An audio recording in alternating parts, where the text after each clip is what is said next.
Hello friends, welcome to you. स्वागत है आपका हमारी एक और क्लास में।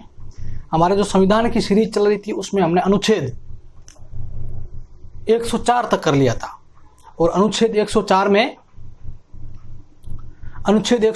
कहा गया था कि अनुच्छेद 99 के तहत शपथ लेने वाले संसद के सदस्यों को उसके बाद अगर वो अयोग्य ठहराया जाता है और अयोग्य ठहराए जाने के बाद भी अगर वो संसद में बैठता है और संसद की कार्यवाही में भाग लेता है तो उसको 500 रुपये प्रतिदिन के हिसाब से पेनल्टी लगेगी। ये बात कहता था 104। हमने पढ़ क्या लिया था? विधायिका चल रहा था, मतलब संसद। अनुच्छेद है हमारा 52 से 151 तक और इसके अंदर भी हमने जो सूत्र था हमारा वो सूत्र के अनुसार चल रहे हैं 10 10 2 4 2 5 6 5। पहले 10 में परिभाषा। ये मैं हर वीडियो के प्रारंभ में ये जो पहले बताता हूं इससे आपको रिवीजन होता है और याद हो जाता है। परिभाषा या साधारण। दूसरे में था संसद के अधिकारी, संसद के अधिकारी। और फिर ये दो था कार्य संचालन के बारे में और अगले आज हमारे है ये नहीं। उसके बाद 4 थे हमारे संसद के सदस्यों की अयोग्यताएं। सदस्यों की अयोग्यताएं। और आज की ये 2 है, इनमें लिखा हुआ है संसद।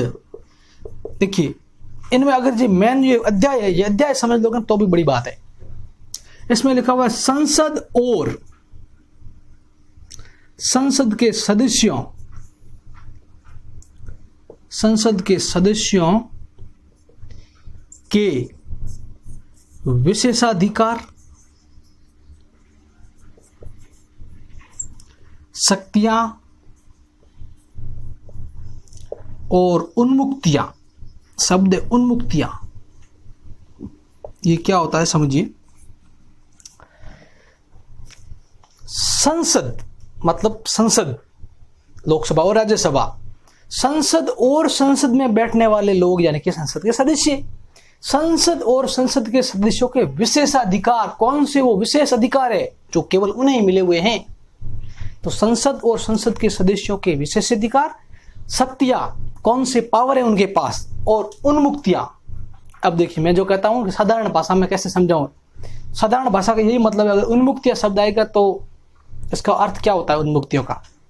तो शुद्ध हिंदी में उन्मुक्तियों का मतलब होता है जैसे प्रतिरक्षा या बचाव अपना, या उनके पास बचाव के लिए क्या शक्ति है, इनके बारे में बात की। उन्मुक्तियों का मतलब उन्मुक्त मतलब स्वतंत्र, तो ये बात की हुई है। उन्मुक्तियां मतलब बचाव, अपनी प्रतिरक्षा, इम्यूनिटीज, इंग्लिश में कहते हैं इम्यूनिटीज। तो ये है, ध्यान रखना। तो अभी जो है हमारे अगले 2 ये 105, तो ये कौन से हो गए हमारे संसद के अधिकारी। चलो ये 52 है, उसमें विधायिका मन ली थी, ये 52 से नहीं है, 79 से लगाकर 122 तक है।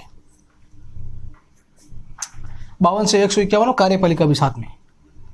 तो परिभाषा में हमने लिया था 79 से 88, 89 से 98, 99, 100, 101 से 104 और अभी ये 105 और 106।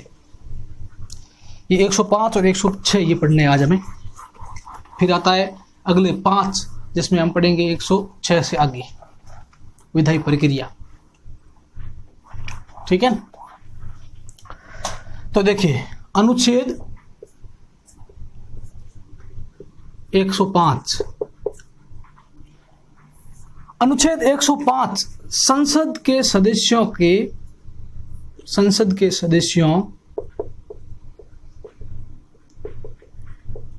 विशेषाधिकार,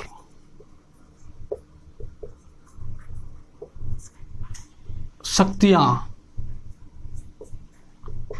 और उन्मुक्तियों की बात करता है। और ये कहता है, इसमें कुल आपको 4 बातें याद रखनी है। अनुच्छेद 105 संसद के सदस्यों की विशेषाधिकार, शक्तियां और उन्मुक्तियों की बात करता है। और ये कहता है सबसे पहली बात कि संसद के अंदर प्रत्येक सदस्य को वाक व स्वतंत्रता होगी, मतलब उसको बोलने का अधिकार होगा, बोलने की स्वतंत्रता होगी, पहली बात। दूसरी बात, संसद के सदस्य को संसद के अंदर किसी भी बोली हुई बात के ऊपर या दिए हुए मत के ऊपर कोई भी न्यायालय में कार्यवाही नहीं की जाएगी। मतलब संसद का कोई भी सदस्य है ना, अगर उसने संसद के अंदर कुछ भी बात कर दी है तो फिर वो उसकी उस बात को लेकर कोई भी न्यायालय में, कोई भी कोर्ट में कार्यवाही नहीं होगी। आपको पता है भारत में शक्तियों का पृथक्करण है, कार्यपालिका, न्यायपालिका और विधायिका, इनकी शक्तियां अलग अलग है, इनका अलग अलग किया हुआ है ताकि बहुत सारे फायदे इनके क्या होते हैं, कभी बड़ा टॉपिक लेंगे। लेकिन आपने पता हो पीछे पड़ा हुआ अनुच्छेद 51 लिखा हुआ न्यायपालिका व कार्यपालिका का शक्तियों का पृथक्करण, इस प्रकार की बात की हुई थी। तो यहां पर भी यही बात साबित होती है इससे कि संसद के अंदर बोली हुई किसी भी बात पर, अभी थोड़ा दिन पहले 2014 में 99वां संविधान संशोधन आया था, उसको सुप्रीम कोर्ट ने रद्द कर दिया था। और उसमें रद्द करने के पीछे कारण क्या बताया था कि ये आप हमारे अंदर न्यायपालिका, जो सुप्रीम कोर्ट एक स्वतंत्र है, उसके ऊपर आप दखल अंदाजी करें, उसके अंदर आपको अधिकार नहीं है, पृथक है, आप अलग है, आपको अधिकार नहीं है कि न्यायपालिका के अंदर आप अड़ंगा चलाए। तो ठीक इसी प्रकार न्यायपालिका को ये स्वतंत्रता दी हुई है, उसी प्रकार विधायिका को भी स्वतंत्रता है कि संसद का कोई भी सदस्य अगर संसद के अंदर कुछ भी बोलेगा, किसी को भी मत देगा, कुछ भी करेगा, न्यायालय में, कोर्ट में उसके ऊपर किसी भी प्रकार की दीवानी फौजदारी कार्यवाही नहीं होगी। ये दूसरी बात कहता है। तीसरी बात कहता है कि संसद के सदस्यों के विशेषाधिकार, शक्तियां, उन्मुक्तियों के बारे में संसद समय समय पर विधि बनाएगी, कानून बनाएगी और तय करेगी। ये कहता है तीसरी बात। और चौथी बात कहता है कि संसद के अंदर बैठने वाले उन सदस्यों के अलावा जो व्यक्ति कार्यवाही में भाग लेता है, उनके लिए भी ये सेम, जो अभी जो 3 पीछे पड़ी थी, वही सेम शक्तियां, विशेषाधिकार और उन्मुक्तियां होगी। 4 बात कहता है। पहली बात कि संसद के सदस्यों को संसद के अंदर बोलने की, वाक व स्वतंत्रता है, बोलने का अधिकार है पूर्णतः। दूसरी बात, संसद के सदस्यों को संसद के अंदर बोली जाने वाले किसी भी बात का या फिर किसी भी दिए प्रकार के दिए हुए मत का या किसी भी प्रकार की कार्यवाही के खिलाफ आप सुप्रीम कोर्ट में कार्यवाही नहीं कर सकते। तीसरी बात, संसद के सदस्यों के विशेषाधिकार, शक्तियां और उन्मुक्तियां, इनके लिए संसद समय समय पर विधि बनाएगी, कानून बनाएगी और तय करेगी।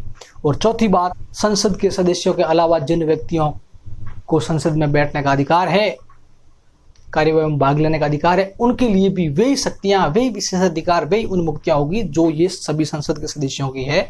1, 2, 3 पढ़ा था खंडम ने। तो ये कहता है अनुच्छेद 105। फिर आता है अनुच्छेद 106। और अनुच्छेद 106 कहता है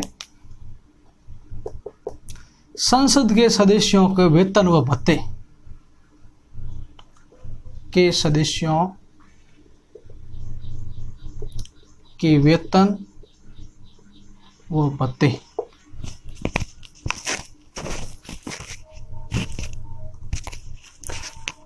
संसद के सदस्यों के वेतन व भत्तों की बात करती है और इसमें सिर्फ इतना बताया हुआ है कि संसद के सदस्यों के वेतन व भत्तों का निर्धारण संसद विधि बनाकर करेगी। और इसमें यह भी लिखा हुआ है जब तक ऐसी कोई विधि नहीं बना देती तब तक हमारा भारत आज़ाद नहीं हुआ। उससे पहले जो भी संसद में विधि वेतन देते थे, जो भी वेतन वो भत्ता देते थे, वही वेतन व भत्ता उनको दिया जाएगा। बस इतनी बात लिखी हुई है अनुच्छेद 106 में। ये 2 ही अनुच्छेद होते हैं। अनुच्छेद 105 जो कि संसद के सदस्यों के विशेषाधिकार, शक्तियां और अनुमतियों की बात करता है और उसमें 4 बात कहता है। और फिर आता अनुच्छेद 106 जिसमें संसद के सदस्यों की वेतन व भत्तों के बारे में बात करता है। Thank you for watching. अगर वीडियो पसंद आए तो लाइक करना। Thank you. चैनल को सब्सक्राइब जरूर करें। Thank you.